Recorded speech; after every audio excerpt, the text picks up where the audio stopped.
Veto, Senate District 24. It is April 27, 2010, and I'm here at Briarwood Elementary, where my kids go to school. My wife's a teacher at, as you see the children playing in the background, and because it is a great day for families here in Oklahoma.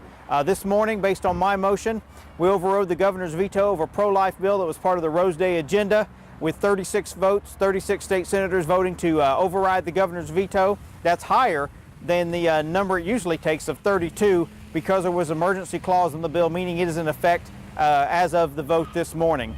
So very happy to have this done. It's only the second time this has happened since 1994 that we've overridden the governor's veto. So very happy to be the maker of that motion and the Senate author of this House bill, and it's a great day for families here in Oklahoma. Thank you very much.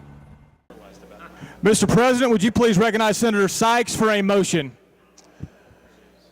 Senator Sykes, you are recognized for a motion. Mr. President, I move that House Bill 2780 become law, notwithstanding the veto of the governor.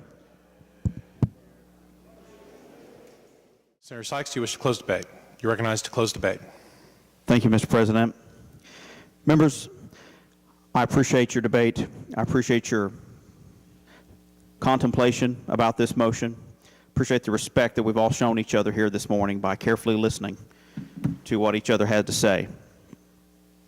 But I want to just say a few things here to close debate on this issue and in response to some of the points that have been made. The first point I would like to make, it is a point that can't be argued with. This is a House bill. I've heard a lot of arguments about what this does to women, how we're victimizing women. This House bill's author is here, and she is a woman. Representative Billy, I thank you for bringing this measure. I thank you for already having overridden it in the House and bringing it here today. She is a woman, and she is a mother. So that perspective is recognized, and as a matter of fact, is who brought this measure forward. I've heard about the invasiveness of this medical procedure. Many medical procedures, by their nature, are invasive. They'll split your chest open. Happened to my grandfather. Senator Leftwich has carried an insurance mandate in the past about colonoscopies. That's invasive. But it's done as part of a medical procedure. And this medical procedure that we're talking about being invasive is already done. You look at the lawsuits and the pleadings that they filed against this measure. It's done in already a high percentage of the cases. Sometimes 86, sometimes 90% or above. They do an ultrasound prior to determine size and weight, and they do an ultrasound after to make sure that after they have murdered that child, they didn't leave any of it in that woman. This bill is, well, I certainly recognize that it's controversial, but it's something that's needed, and I urge you to support this motion. Thank you. That concludes the debate on the measure. Members, the question before the body is, should House Bill 2780 become law, the governor's veto notwithstanding? If you favor it becoming law, notwithstanding the veto of the governor, you will vote aye. If you oppose, vote nay. Clerk will open the roll.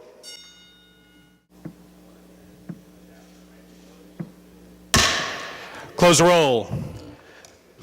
House Bill 2780, having received 36 aye votes, 12 nay votes, I declare the bill to have passed, the governor's objections notwithstanding. It's April 15, 2010, and it's time for the Sykes update. Very busy week here at the state capitol. A number of bills going through on the floor, and two that I want to talk to you about that I'm carrying. One is House Bill 3380, and what House Bill 3380 does is, you've heard me talk about it before, it creates the Oklahoma Methamphetamine Registration Act, meaning that anybody who is convicted of any meth offense is going to have a really hard time getting pseudoephedrine to make more methamphetamine. It's going to, bill will most likely go to conference, and we're going to look at it a little bit more there, but very glad to have it moving through the process, as unfortunately meth labs are again on the rise here in Oklahoma. Okay, another bill we had this week was House Bill 3381, having to do with sex offenders and the way they're altering their driver's license and other things that identify them as a sex offender to try to escape the consequences of their acts, and we tightened up the loopholes there to make sure they don't get away with it. A story of interest you may have seen late last Friday actually, was where the Mexican government has passed a resolution condemning one of our actions that we took here in Oklahoma. As you've heard me talk about before, the Wire Transmitter Act, which we passed last year in connection with OBN. which basically allows law enforcement to be able to track those narco traffickers who are moving their drug money out of Oklahoma by wire transmitter. The Mexican government condemned that act last week, and we issued a response into that. But obviously, we've struck a nerve there. Even by their own admissions, there's 226 million coming out of Oklahoma alone and going south of the border. So it's something that has been very, very successful. We've put a clamp on this drug money and been able to seize some of it to help pay for law enforcement activities.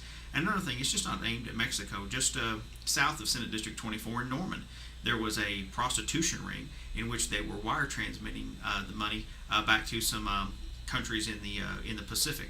So it's not just Mexico; it's all kinds of illegal activity. That's how they're moving their money now, is through wire transmitters. And our bill is on the cutting edge. Other states are looking at it, and it's a way to identify and track these people that are doing it and bring them to justice. So that's the Sykes update for this week. I'm off to Duncan here in just a few minutes to go to some of the Lieutenant Governor's turkey hunt activities. As you're aware, we bring in a number of businesses from out of state and also some of our local businesses just to talk with them in an informal setting about what we can do to make Oklahoma more business friendly. So as always, give me a holler if you have any concerns. I look forward to hearing from you. Tune in the future for another Sykes update. The government of Mexico has declared basically a trade war on you and Randy Terrell. Will you tell us why and what the world's up?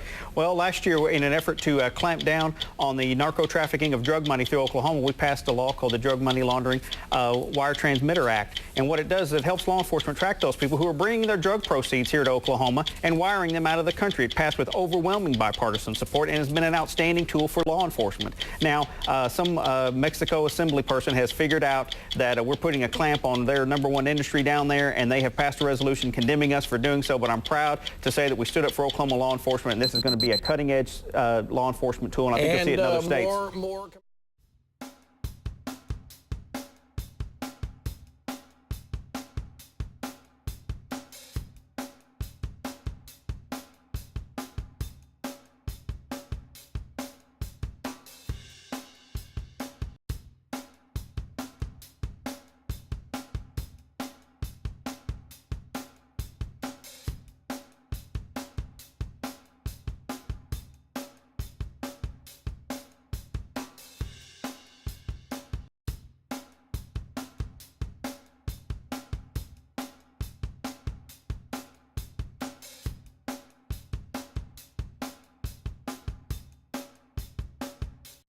Quorum.